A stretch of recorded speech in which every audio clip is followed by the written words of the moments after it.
I think you've probably told literally thousands of people about selling on Amazon. So when you said that you hate new Amazon sellers, I was taken aback a little bit.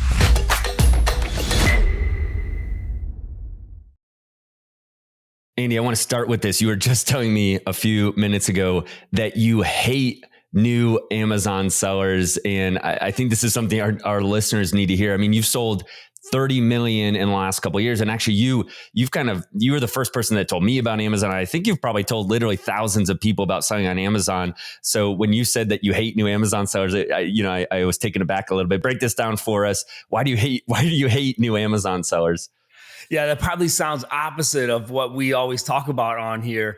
But one of the biggest frustrations that I have, and I'm going to share it here later, is they really do a lot of opposite of what I'm about to share right now. So, one of my favorite guidebooks in life, if you listen to the podcast, you know that it's scripture. I love the Bible. I think that it is a roadmap on how to live a successful life. I think that if you love God and you serve people, you are going to experience the ultimate definition of success. And the Bible is just full of amazing, true stories about people like that love God and serve people, and their life was a shining example of success. One of them is Isaac, Genesis 26:12. If you're familiar with the story. And basically the passage says that Isaac planted crops. And at the time when those crops were come to a yield, he had 100-fold. And so this is a time that everyone else, what they were planning was not being successful, but Isaac was digging in the earth. And if you've ever been around a farmer, a farmer, that's extremely hard work. But scripture says that Isaac did that, and then God blessed him with 100-fold.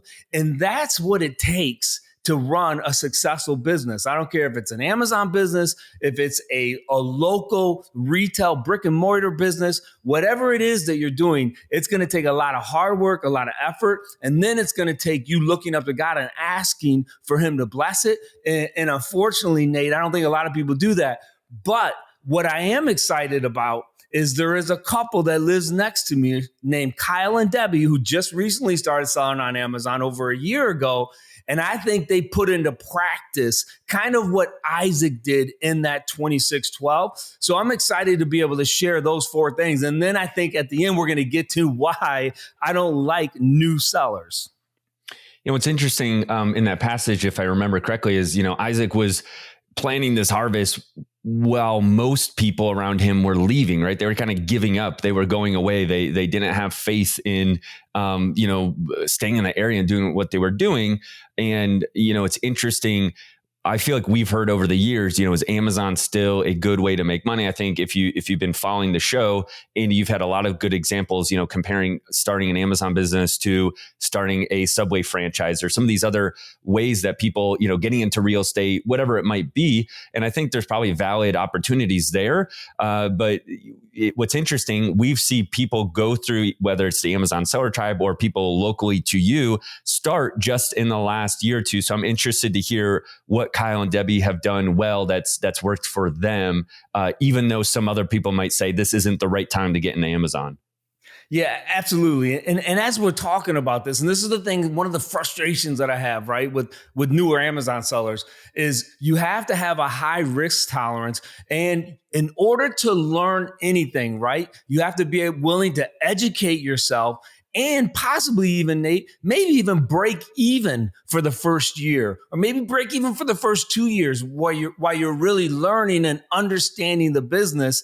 And this is the kind of mindset that I think Kyle and Debbie had when they came on learning Amazon. Again, they live about 10 minutes from me. And generally when local people come to me and ask me to sell on Amazon, I kind of cringe because I don't want to have to hold their hand. And number two is like, there's, for any kind of business, if I was running a landscaping business and someone came to me and said, hey, let me see teach me how to be a landscaper, I would say, okay, you know what? Come work with me, see how hard it is, and then let's see if you're going to be able to finish out. So Kyle and Debbie came and they're doing phenomenal. But here's, I think, four things that they've done really well. Number one is they kept track of their numbers. So about 6 months in, right, Kyle kind of dug in because he wanted to see if the squeeze was worth the juice. And he began to realize that some of the purchases, some of the inventory flips he was making weren't necessarily the best ROI. So what we often talk about, Kyle and Debbie did about 6 months in, right? Checking the numbers. Yeah, and that's hard to do though when you're first starting off. I mean, I think we just talked about it recently. In the beginning, you do just have to sell. So what do you say to someone when they're going 6 months and they're like, man, the numbers seem like they're just not working out. Should I give up? What's your advice there? Yeah, so we always say, like, in my previous job, it was a social service job. I honestly think it took me 5 years to really figure out how to do what it was that I was supposed to do. 5 years.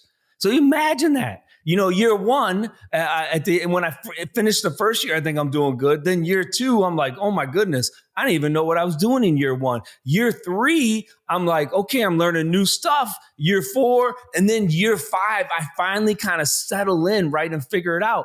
I think any small business or entrepreneur journey is very similar. Selling on Amazon is very similar. So you need to have those checkpoints. We do that in our business, right? So at 6 months in, he had this checkpoint, and I think it was a great realization for him. They realized, hey, look, you know what? I think we need to switch up the product mix that we're selling. And so they looked and they dug in and they saw that there were certain niches that they were very profitable in. And then there was other niches that they weren't so profitable in. So they really started to dig down and specialize in the niche that they were finding their profit in.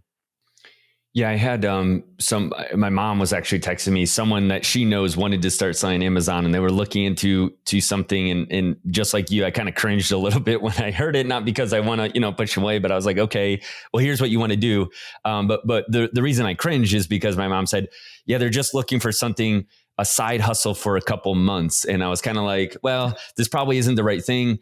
It takes a couple months just to learn what you're doing. Even you can't say I want to make extra money now. I say that obviously we just did an interview with someone that's been selling for a long time. And sometimes you can go to a garage sale and you can find a product for $1 and flip it for $100, right? That's possible. But if you want a steady cash flowing stream of income, it's probably not something that's going to pop up in a matter of 3 months, right? And that's kind of the new seller mentality, I think. Yeah, maybe it's just the attention span in our population in general, right? Just continues to get shorter. I had a similar conversation with a gentleman who messaged me. He was living overseas. He says, hey, I'm coming back to the US for 4 or 5 months. Can I do this arbitrage thing and make money? And I was like, nah, that's really not the way you want to treat this business. It's not a hobby. You need to treat it like a real business. And so that's, when I saw Kyle and Debbie kind of digging in, they were kind of at a decision point. Like they were a little almost depressed or discouraged. And so I had to say to them, hey, look, you need to, it's kind of like a time of, do you believe in this business model or not? And what I suggested was, let's look around, look at all the people in the Amazon seller tribe. We have over 100 members who sell $1 million a year. Right. And I said, you need to look at them and really come to within yourself if you believe this business model is right. And so they did that. Like they dug in and they said, hey, look, is this the right business model? Can we continue to make it profitable? And thankfully they did, because I think a lot of people at that point, when they think that, it's a get a quick rich scheme and then they realize that it's not, a lot of people tend to give up. And one of the conversations that I had with the wife was like, she's like, look, Andy, I could go get a job, and I could make $60,000 a year. And I said, yeah, you can do that, Debbie, but you're going to be giving up a lot of your freedom, and you're really not ever going to know if you could have made this business successful or not, because 6 months is just not enough time, right, to be able to give it. And so they did make that decision. And then they did a fourth thing that I think we see a lot of successful Amazon sellers do. They really started to invest in their education. So, they came to our Tribe 6 coaching, right? That was huge for them to be able to be around other successful Amazon sellers. They're coming now to our Tribe 8 coaching and our meetup in Kansas City. So again, they're going to be around other successful $1 million sellers, because you and I both know that you have to invest in your education, right, if you want to continue to grow. And I think I've shared this analogy before, but I hope it's an encouragement. It is to me, at least, like most people start building a bridge to some form of success. So they start selling on Amazon or they start some other program and they get 80% of the way. And they're like, this is just, I'm not seeing the results. I'm, kind of like Kyle was after 6 months, like it's not there. And so they go and they start a new bridge and they get 80% of the way. Then they go and they start a new bridge, right? And instead of just finishing the bridge out and, going back to your point, yeah, you could get a job for 60,000, but the ceiling is going to potentially there prevent you from realizing, $1 million down the line. And so it's definitely a long-term mindset versus a short-term mindset of investing, learning, putting in the work, seeing the results, and knowing that those first couple of years might not be the dream income, but that it's going to help you work your way towards what potentially will be later. And so I just think most people, to sum that up, give up too quick and don't have a long enough mindset when it comes to building this valuable skill set. Yeah, absolutely. And for all of those reasons are one of the main, those four reasons are one of the main things that I do not, and I hate new Amazon sellers. And again, why I cringe, because at the end of the day, it really does come down to passion, how much effort, right? And emotional intelligence that this person or this couple has, and how much do they really want it? Because every business can be learned as long as you're willing to give it the proper amount of time, as long as you're willing to educate yourself. And I still say selling on Amazon, and Kyle and Debbie are a perfect case for that. There's no better time than, my phrase is, look, the best time was 15 years ago. The second best time is now. They are now going to hit over $150,000 of sales in the first year, being profitable. And then they're just going to continue to grow, right? Month after month, year after year. So that to me is super exciting. Yeah. And I know you're just, saying a little bit tongue in cheek that you hate new sellers since you've helped so many new sellers over time. And I will say one thing I really like, we're always talking about the Amazon seller tribe, but it's true. Unlike almost every other group out there that truly, and I'm saying this for real now, does hate new sellers, where you go in to a group and you ask a question and you just get railed on because people are like, are you stupid? Go read, go Google it. One thing I do appreciate about the Amazon seller tribe is when you join it and you are a new seller, there's no negativity. You never have anyone, point out that something is a dumb question or whatever. Just telling the truth. It's the most helpful group I've ever seen for new sellers. So we're saying it, new sellers that give up, that don't follow these principles, that aren't looking at it from the long haul. Yeah, it's gonna make us cringe or make us a little annoyed potentially. But for those who are treating this seriously and working towards their goals, Amazon seller tribe. And Andy, I know you're saying this, but obviously through all the work that you've done over the last 10 years, helping new people, you might say you hate new sellers, but clearly you've given a lot back to people over time and helped a lot of people. I mean, how many people just in a 20-mile radius near you have you helped start Amazon? I think it's at least 5 to 10 couples that have started selling that live locally even near you. So I know the heart's there, even if with 80% of people or whatever the stat is, they're not going to make it work because they're just not willing to put in that work.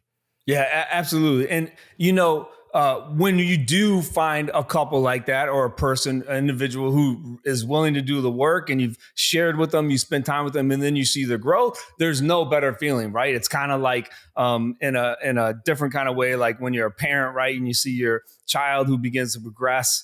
And then they take over, and we don't talk about this much, Nate. And we will probably never mention his name because he stays more secret. But we have a seller that you and I both helped out and took our course early on, and they actually have larger sales than us. So he sells over $20 million a year right now on Amazon. So seeing the growth and the learning that he took 4 years ago, and then how he's been able to just make huge increases on it, that's exciting. Yeah. And I do want to say this, if doing work is great and working hard, but obviously you get to some point and you don't want to just work hard for hard's sake. You have to work smarter at some point. And that's why our AMZ Pro service is helping sellers every week. And something I was encouraged by in our Tribe 8 coaching group, sellers were kind of just discovering that AMZ Pro can also help with stranded inventory. So one of the biggest struggles with arbitrage sellers, especially, is stranded inventory. It's the biggest pain in the butt to resolve when your listings all of a sudden go stranded and then you're not selling it, right? And that inventory that you paid money for, you're not turning it over. It's just stuck there. It's not doing anything. Well, AMZ Pro can help with stranded inventory. And if you're an Amazon Seller Tribe member, you actually get that for free. Otherwise, it's a additional $50 a month add-in, but you get that completely free. And the Amazon Seller Tribe membership is actually $50 a month. So it's a complete wash. Like, you essentially get your tribe membership for free if you're also using the seller fulfillment cleanup service of AMZ Pro. So check that out if you are dealing with stranded or account health or back end inventory challenges. AMZ Pro can help you with that. And I think our Tribe 8 members were just discovering that recently. So if you're in Tribe and you didn't know that you get that portion of AMZ Pro for free, just reach out to support@amzprofessional.com, get hooked up with it because it is something that you get free for being a Tribe member. All right, Andy, well, we'll try to keep your hate for new sellers to a minimum going forward. Hopefully they listen to this and get some good advice that will calm your anger going into the future. Hopefully you guys find this helpful, whether it's for you personally, you can apply it, or when you do have a friend that comes to you and says they want to sell on Amazon, you can maybe steer them in a little bit better direction, steer them to the tribe so that the tribe can help answer all those kind of newbie questions that you might not want to hear. And it's a good place to go. Andy, catch you next week on the Amazon Seller Podcast. See ya.